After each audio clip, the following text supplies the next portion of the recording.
Okay, everybody, buckle your seatbelts because the Michael Finkley Show has a brand new home. The Michael Finkley Show is now a part of the Greater Works Network on Roku TV. To watch, add the Greater Works Network channel to your Roku TV. Congratulations, Finkley! Love is in the air here on the Michael Finkley Show. Love guru Byron Jamal is with us. I realized that you really got to be careful about the type of relationships you have around you. It was one of the moments that taught me that you have to vet people in a real way. Don't move. Marriage and relationship counselor Mollie Eliasof. Or just more out of the way they see themselves or their impact. So I love helping people have just more, especially in their love relationships. We have Dr. Roslyn Clark Artis. So I started to teach more and more and get more and more engaged in education, and then finally just... All coming up next. Just to make it, just to make it, just to make it. I've been working all my life just to make it, just to make it, just to make it. Hello, everybody. Welcome to the Michael Finkley Show. Thank you for joining us on this awesome Friday. And so, we are only 2 days away from Valentine's Day. So what does love really mean? I feel that if we express more love in the world, everything else will fall into place. Literally, kindness to persons, we can express that a little bit more. Y'all, you know how many problems we can solve? That kind of thing. I feel that love is an emotion that can teach, that can guide, and that definitely can influence. If we have more of it, we'll be in a much better place. So love on someone today. Love on someone. Give someone a hug, or give someone an encouraging word, or maybe a fist pump. Definitely just reach out to someone and just say, hey, I love you. I love you today. You know, you never know how much that can change someone's perspective, someone's thinking, someone's mood, someone's emotion. That is my challenge for you today. Say that to someone and mean it from your heart, because persons can really feel when you mean it from your heart. Do it. Do it. Today's show is all about love here on the Michael Finkley Show. We have two experts that are going to talk about this concept of love. We have Byron Jamal with us, as he is truly the love guru. He is the love guru, y'all. And so he talks to us about things that he's been working on and gives us some advice as well on this awesome concept of love. We also have marriage and relationship counselor Mollie Eliasof with us, and I'm telling you, our viewers submitted questions to our show and she gives them live information, relationship advice on how to just go through with it. And for our Black History Moment, we have none other than the first female president of Benedict College, Dr. Roslyn Clark Artis with us. Another show you don't want to miss, y'all. Come back. I promise you. You know, it's going to be good stuff. Come back. We'll be right back. Coming up, we have Byron Jamal with us. We'll be right back. We're serving others here on the Michael Finkley Show. We have Tabitha James and Tadian Page. Next Finkley. Monday. Looking for a mentoring program for your young male between the age of 6 and 18 in Columbia, South Carolina? Well, look no further. Big Homie, Little Homie Mentoring Program is the program for you.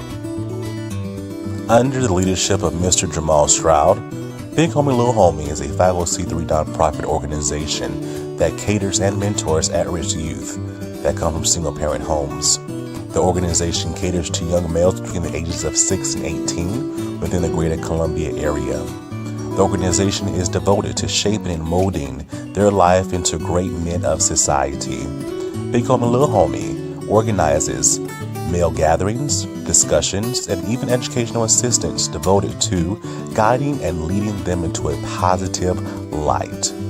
Making a positive attitude will help in transforming their life regardless of what is experienced in life. For more information on Big Homie, Little Homie Mentoring Program, visit our social media outlets, Facebook, Instagram, and Twitter.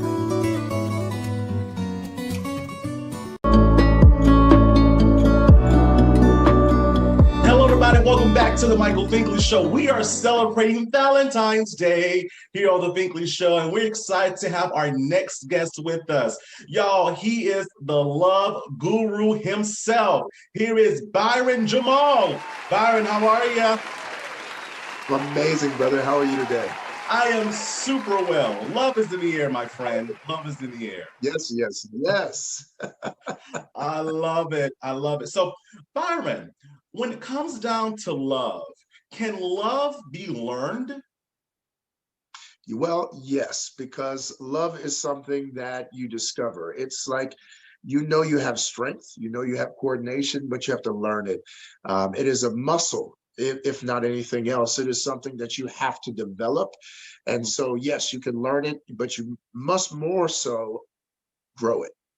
Grow it. Wow. Mm-hmm. Yeah, Mm-hmm. grow it. I love it. And then I feel like the love guru is a perfect fit for what you're doing. I've been watching you for a while now, and you are an expert at what you do. How did that name come about? Well, it actually wasn't me that did it. I had so many of my clients and people that I would interview with who were like, "You are the love guru. You got this thing on lock," and it just kind of stuck. Love coach, there were other people in the space, and I just felt like it would just differentiate me. But also because as a former pastor, I do have the spiritual component that I introduce into love, which is very different from many of my contemporaries. So I wanted something that made sure people could really identify what the work that I do. Oh, wow. Oh, wow. And I'm so glad you said that, because you mentioned a personal experience that connects you with what you do as this love coach, as this love guru. So Yes. can you share a personal experience that has helped you to coach others in dealing with their relationships? Oh, yes, yes. I've had a number of relationships. I was one of those people that like to try relationships, just go out Mhm. there and see if it could work. If somebody seemed like a good person, I would go for it.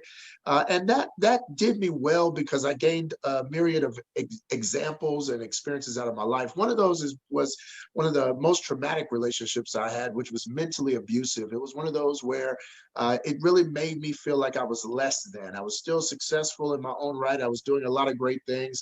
It was even when I was just coming out of pastoring and the chair of the National Urban League for the communications chair. And in that moment, I felt the lowest I ever felt as a human being, other than the moment where I wanted to commit suicide when I was in middle school. But during that time, as an actual adult, that was the lowest time. And I realized that you really got to be careful about the type of relationships you have around you. It was one of the moments that taught me that you have to vet people in a real way. Don't move too fast. And I did all the things that I did wrong then that I teach better now about how to go slower, how to move at a pace that's healthy, how to actually learn people and not just be infatuated. So that's why I'm able to really help people in a real way, because I went through some of the best and worst experiences with love. That is amazing to get in there, share your experiences. Therefore, you're able to give them what they need to be successful in their own right. That is truly amazing. And so, with that, in your professional opinion, what are the main issues that make it hard for people to find love? Yes, well, that's a great question. Actually, my new book coming out about dating men really addresses that very closely. One of the major things that people struggle with when it comes to love is what I mentioned earlier about moving too fast. When it comes to finding love, a lot of people find something halfway decent and they just jump in and go. Now, you wouldn't do that with a car. You would want the Carfax. You would want to know what's going on under the hood. You would want to test drive it. You would want to ride around for a little while, do your research on the vehicle long before you ever said yes to paying for the investment of what that connection with that vehicle would mean. A lot of people don't do that. They jump in the car, they say, yes, this is it, and they go full throttle down the road. And what Exactly. happens when you drive fast versus slow, right? When you're driving slow, you're able to see road signs. You're able to see new developments. You're able to see things on the side of the road. You can look left and right if you're driving slower. But when you're going fast, you have to keep your eyes straight ahead. And that's what happens with a lot of people in relationship. They have their eyes so focused ahead, they can't see what's really happening around them. And so they don't see the signs, the obvious signs, the very clear signs, the flashing lights and everything that's happening. They can't see it because they're moving too fast. So number one would be moving too fast. But number two, I would say not really knowing what they want. A lot of people think they know what they want, but they don't really have a clear idea. If you were to go to that same car lot and you were to say, hey, I want a vehicle. And the dealer say, hey, okay, you want a vehicle. Does it need 2 wheels or 4? And you're like, oh, I guess 4. Okay, cool. Well, what kind of transmission should it have? Right. What kind, what amenities should it have? Should it have a sunroof? What are you looking for? How many doors should it have? And if you have none of those answers walking in, what you thought was going to be a short exchange ends up being a much longer process. So being very clear about what you want up front saves you a lot of time with not wasting your energy and effort on someone who's not even a match. Wow. Wow. How can they figure out what they want? Is there a particular test, assessment? How does that work? Is it individual based? Well, first understand that love is universal. So that means that you can really love anybody. The goal is that we really can love everybody. That's what any religious teacher would tell you, is that you are love and that everything is made in love. So being with somebody is more of a choice than it is anything else. The belief that there is a one, I believe that there is a one that you choose. There is one that you decide to love in full.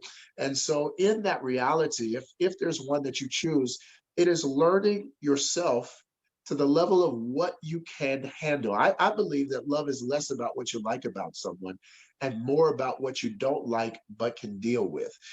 Because you can find anything good in anybody, right? You can find anything good. You can make some people have dated the worst people for them because of the one thing that they liked about them. They were really attractive. They had a lot of money. They had some influence. They made them feel good. That one thing overrided everything.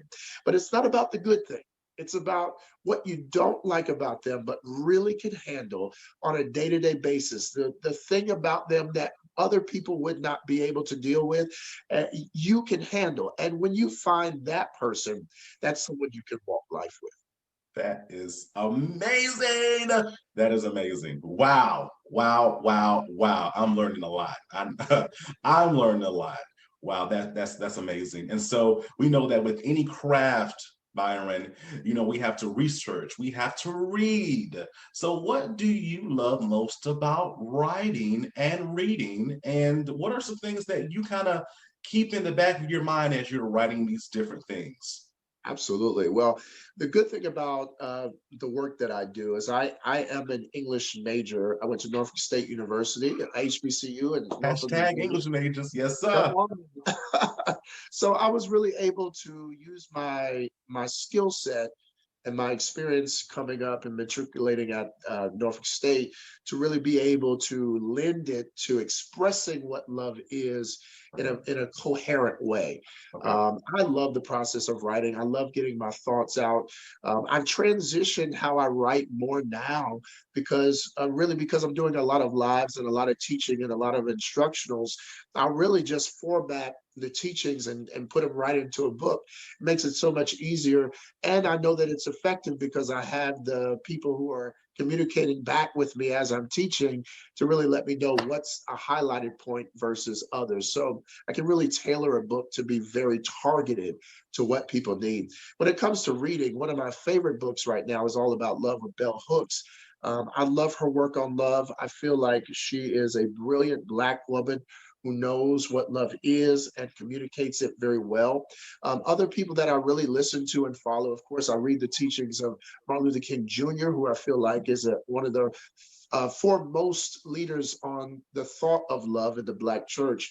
But I also listen to a lot of gurus who are on the other side of the world, Right. from India and other countries, who really teach about love and self-love. People like Mahatma Gandhi, who really were in that workspace. So my work is really on the back of theirs, and I am able to take really spiritual things and make it extremely practical.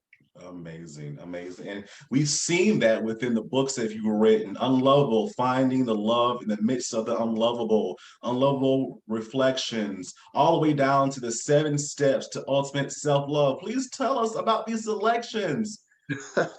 Well, my first book was actually Unlovable. It's a book about a pastor, a stripper, and an athlete that all have different issues that make them feel unlovable. And it's how they journey to find love within themselves and each other. That book was actually my first novel, and it was one of the books that helped me really, as I wrote it, find more love for myself. It's what allowed me to fall in love with myself in a real way. The characters spoke to me, and they really helped me to become who I am today. As I journeyed beyond that book, I started writing my next book, Successful Love. And that book was more of my love Bible. It helps people go through the 7 phases of love, from singleness all the way to marriage.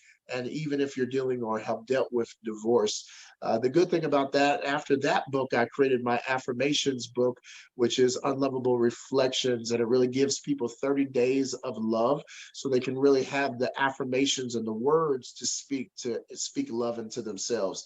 That book led me into working out my 7 steps to ultimate self-love, because I realized that you can't have a good relationship without really having self-love. Self-love is your primary focus. It is the number one thing that determines all of your other relationships. In fact, if you don't have good self-love, you will never have good relationships with anyone else, because it is your barometer of how much you can give and receive love. So that book was really important for me to write, to help people find the love within. And now I'm writing my book. I've just finished my book on dating men, helping people find, attract, and keep the love that they want with a man. Amazing. Amazing. Wow. And it is continues because it just seems like you are a machine that doesn't stop, because you have other platforms as well, like with your shows, Heart to Heart, Love Talk Live, and the work you do with mentor.com. Please tell us about these platforms. Yes, so Heart to Heart is my baby. It's coming back out. It's just coming back out on the 10th of this month. So that's been a great work. It's now going into its 3rd season. It started as The Heart, and now it's Heart to Heart, really having heart-to-heart conversations with some amazing people.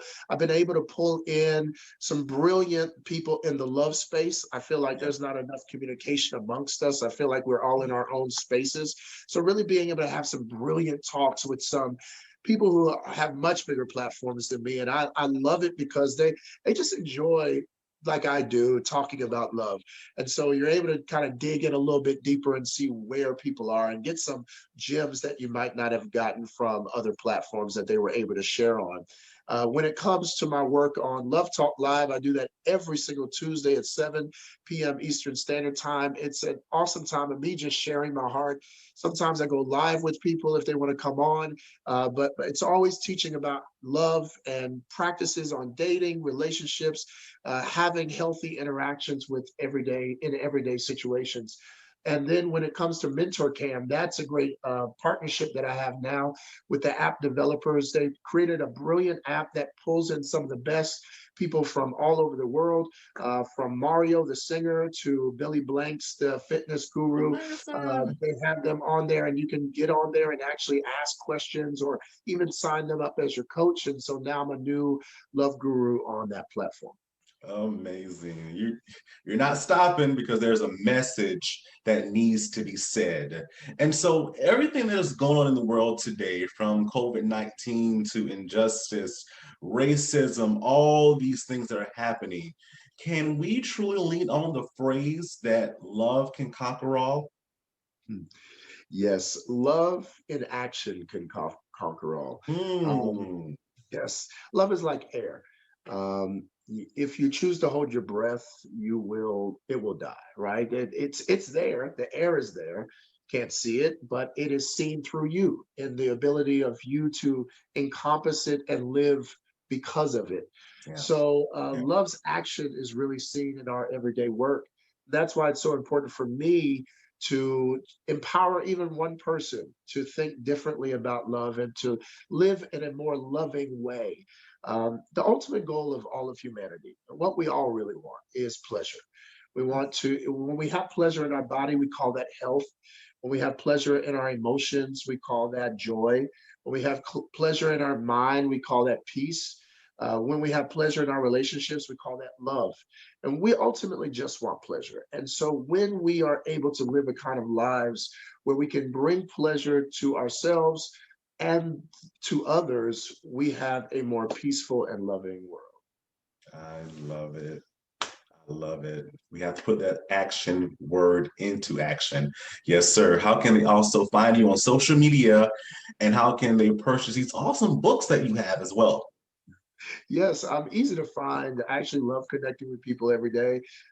So feel free to reach out. Anyone who's out there watching this, I'm at byronjamal.com. That's my website, and it will link you to everything. But if you want to find me strategically on social media, you can go to Byron Jamal. It's really easy on Instagram, Facebook, Twitter, and LinkedIn.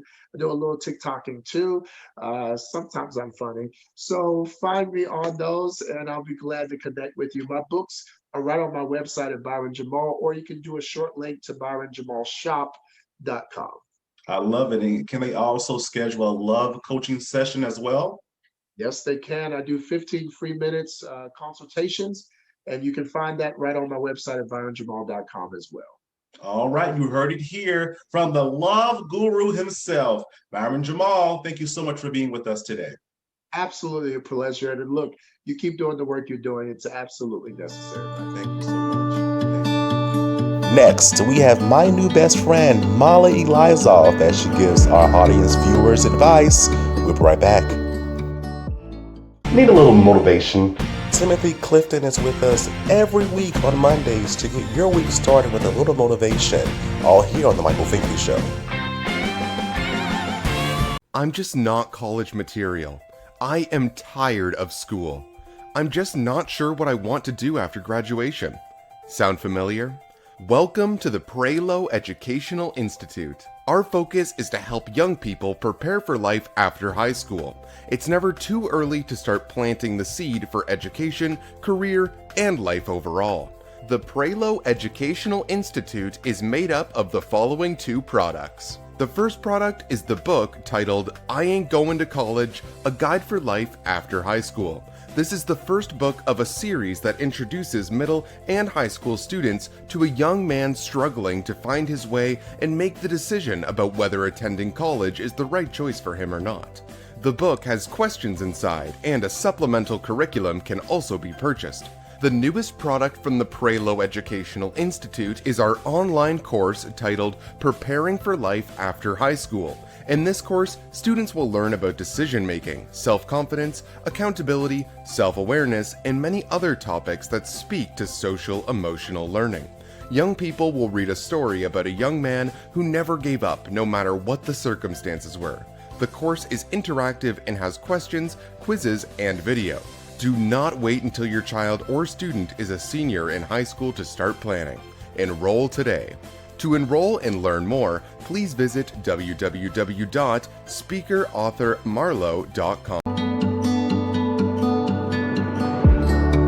Welcome back to the Michael Finkley Show. Now, our next guest, you may have seen her on NBC News. She has also contributed to Forbes magazine. She is a marriage and relationship counselor. She is Mollie Eliasof. How are you?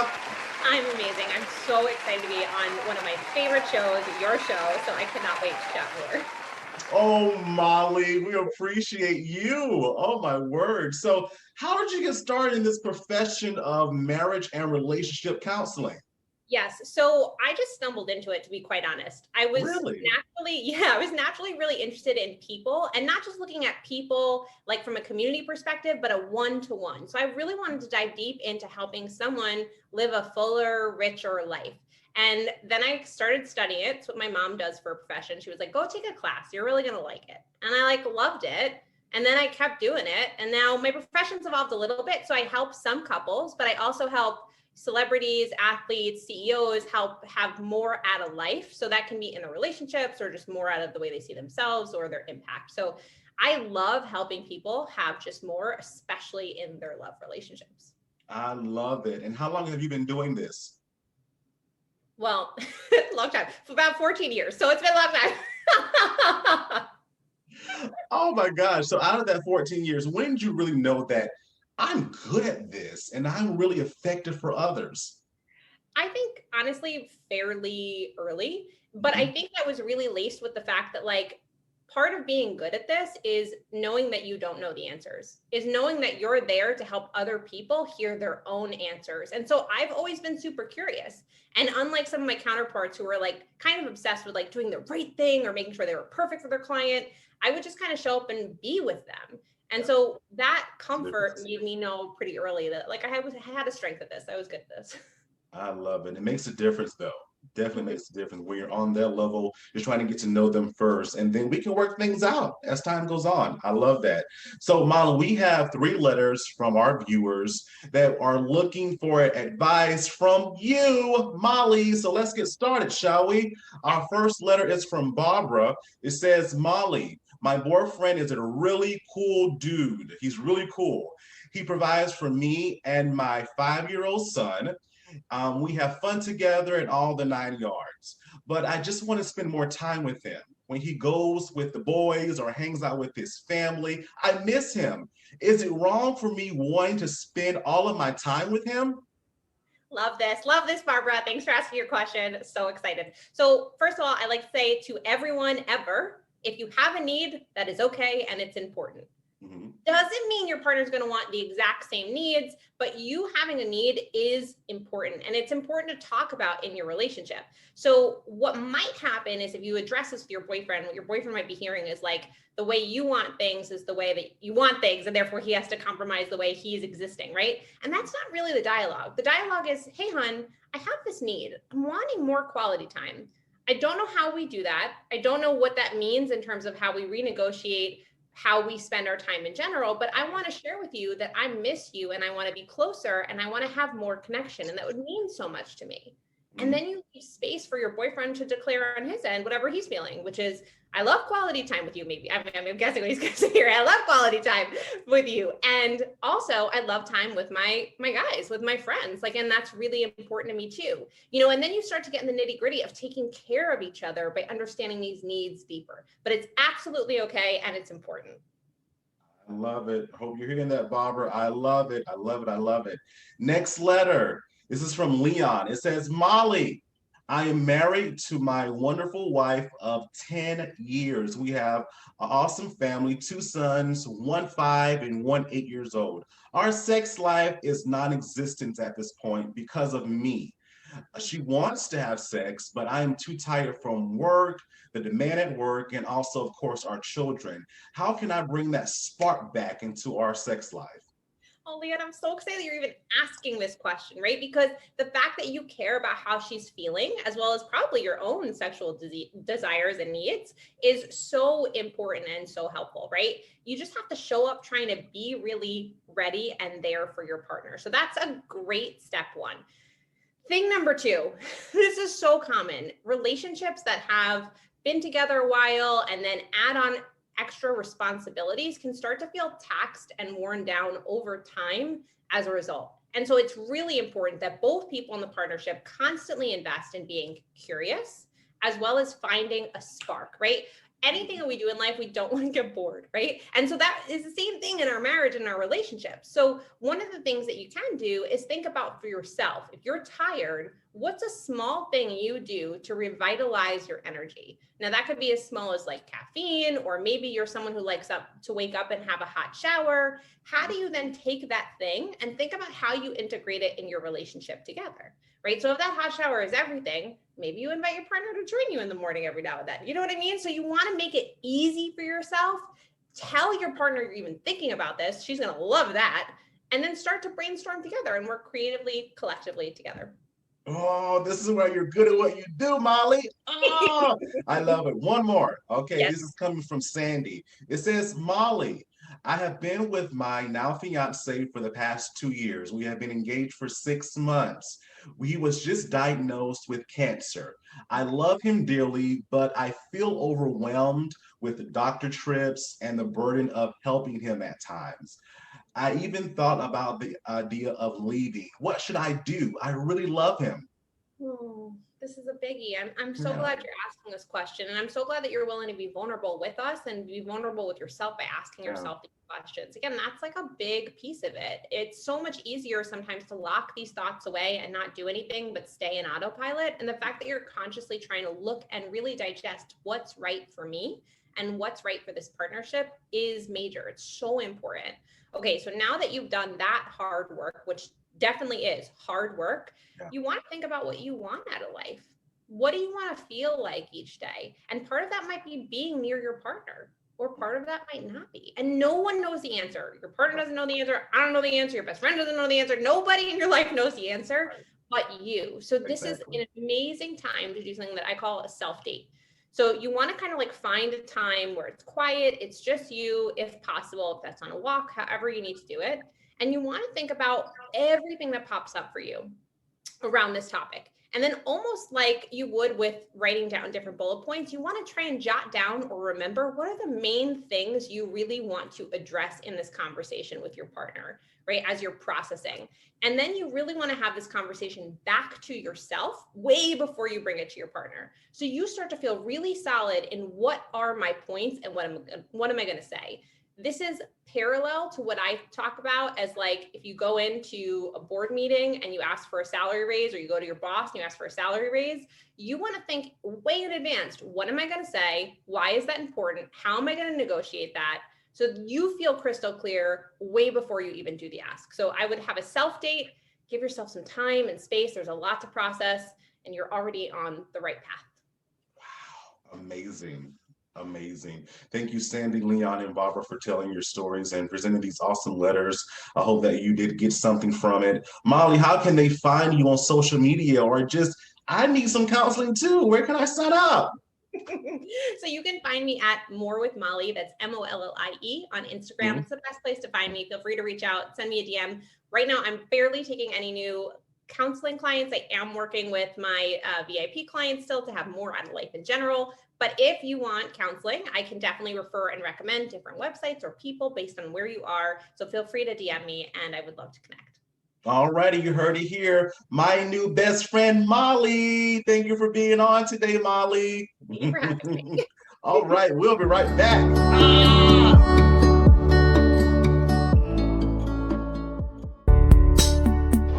Calling all TRIO, Gear Up, JAG, and other college readiness organizations.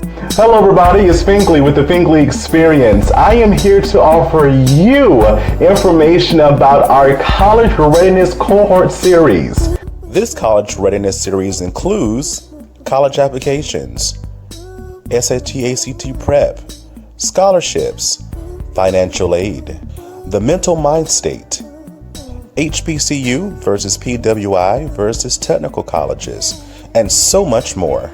You know, this is helpful because it's actually like making me change my college plan.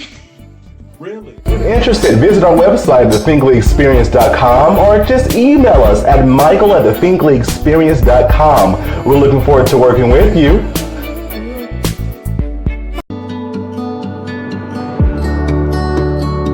Hello everybody, welcome back. So as you know, every Friday for the month of February, we are featuring an awesome male or female African American who is doing amazing things within their community and their environment around them. Today we have the first female president of Benedict College in Columbia, South Carolina, Dr. Roslyn Clark Artis. Next guest, she is the first female president of Benedict College in Columbia, South Carolina, to celebrate our Black History Moment. She is none other than Dr. Roslyn Clark Artis. How are you? I am awesome, and I'm so happy to be with you. Oh, thank you. Thank you for just chatting with us these next few moments, and we really appreciate you. And so, education. Why education? It was actually accidental. You may know, I started out practicing law. I was a lawyer, practiced for about 10 years, and someone asked me to teach a pre-law class, just, as an adjunct at a local college. And at the end of the class, one of my students, an African-American female, left me a note that said, "You changed my life." And she left that because she'd never seen a Black female lawyer before. I was living in Southern West Virginia. It's a 3% state. I was the only Black female attorney in the city. So she was studying to be a paralegal, thinking that was the only thing available to her. And the idea that you can change somebody's life in a class for an hour and 15 minutes twice a week, well, that's pretty intoxicating, right? And so I started to teach more and more and get more and more engaged in education. And then finally just decided I was done with the practice of law. I quit, resigned from my firm, went back to school to earn my doctorate, because they don't count the law degree.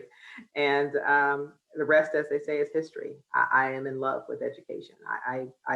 God prepared me for this. I wouldn't do anything else. The law degree is just a bonus. And education loves you. You've been doing so well in this arena. And now you sit at Benedict College in Columbia, South Carolina, as the first woman president in its 151 years. How does that feel? It's pretty awesome. Obviously it's a part of every introduction. She is the first female, but it's such a platform in many ways, as you may know. No offense to the brothers, but about 67% of women, of college students in America, are women. They need role models too. They deserve to have leaders who look like them too. And so, particularly at our HBCUs, where that's so important, role modeling is so important. It's just an honor to be able to stand in that space. And Benedict was founded by a woman, a white Northern missionary. So it wasn't a sister, but we love her anyway. She made room for Benedict College and blessed us with, purchased a slave plantation that is now Benedict College. So to lead an institution that was founded by a woman, it only took them 150 years to decide a woman was appropriate to lead it. So I'm honored to be the one. I love it. I must say this, I am an awesome alumnus of the Allen University, right there across the street. So I have spent some awesome times at Benedict College when I was in college with friends, fraternity brothers. So listen, there are Allen Benedict babies all over the place. We have some Allen Benedict couples and some Allen Benedict babies. The institutions have a beautiful legacy together. Definitely. And not only are you the first female, but you become quite the star over these almost 3.5 years.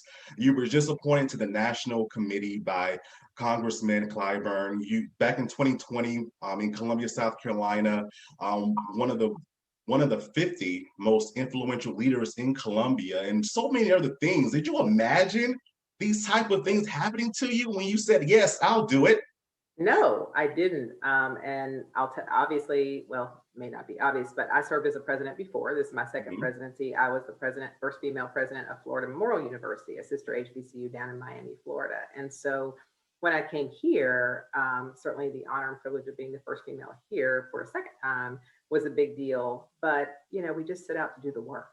Not necessarily to create some bigger than life brand. And God has just blessed and blessed and blessed and poured on Benedict and poured on me and really given me opportunities to give voice to the space. I'm an HBCU lover, period. I cheer for everybody Black. So, I love Allen. I love Claflin. I love Morris. I love Voorhees. I love Clinton. I love Denmark Tech. We have 8 HBCUs in South Carolina. Now, I happen to prefer Benedict. But I have to tell you, what's good for one is great for all. And to be a voice, whether it is a national platform or in and around Columbia, I'll gladly stand in that, to be an advocate and voice for HBCUs across the state of South Carolina and more broadly. I love it. I love it. And what's next for Benedict College, and what's next for Dr. Artis as well? Well, listen, in the words of young people, we got big things popping. COVID has tried to slow us down a little bit. We persevered. We opened the campus. We opened our Women's Business Center, which was a really big deal. We did that during COVID. And we did that because we know that 41% of small businesses went underwater during COVID-19, and a lot of them were owned by Black and brown people, particularly women of color. So we opened our Women's Business Center in an effort to shore up, support, and stabilize women-owned businesses, because we know their dollars circulate in the community much longer. Benedict's really taken a lead role as we think about COVID. We're hoping to be a vaccination site so that we can get our community vaccinated. We, of course, have been a testing site free to the community ever since the COVID-19 pandemic started. And so we think, we have a tremendous opportunity to continue to provide support and services to the community that we're located in. We're not just in Columbia, we're of Columbia. And so the communities around us are our people. They're our grandmothers and our aunts and our nephews and our nieces, and we have a responsibility to take care of them. So we'll keep on working on that. And then we're doing some really interesting social justice work. Yeah. COVID pushed us, and then the George Floyd summer. People refer to us with not the first time we've seen Black life taken, but a really stark moment for this country. And I think this is a great opportunity for Benedict and for institutions like it to stand tall and help us heal and help think through ways that we can apply an equity lens to America. Everything we discuss. So let's think about higher education policy, this conversation around free community college. Listen, I love free 99. I love free 99. Listen. But the challenge with loving free 99 is that our mamas, right? Our mamas. Our mamas are gonna tell our kids, I wanna go to Allen, mama. I wanna go to Benedict. You're gonna take your little tail over here where it's free, right? And so it inadvertently is going to channel Black and brown children who are low wealth into trades.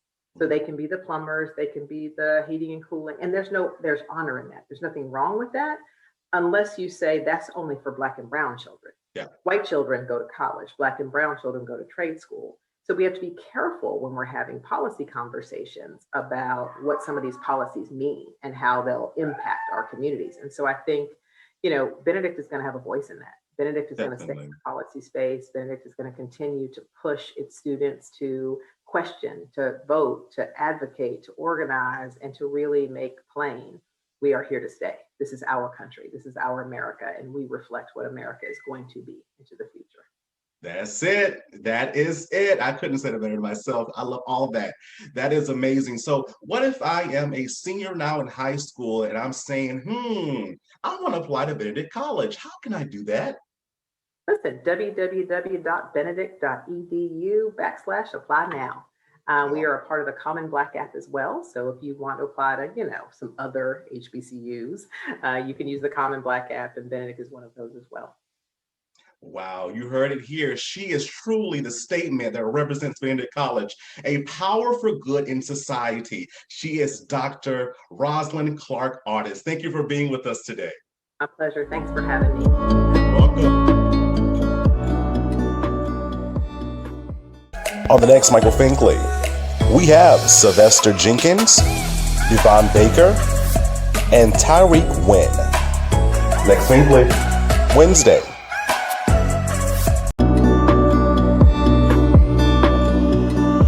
Back. I hope that you feel loved today.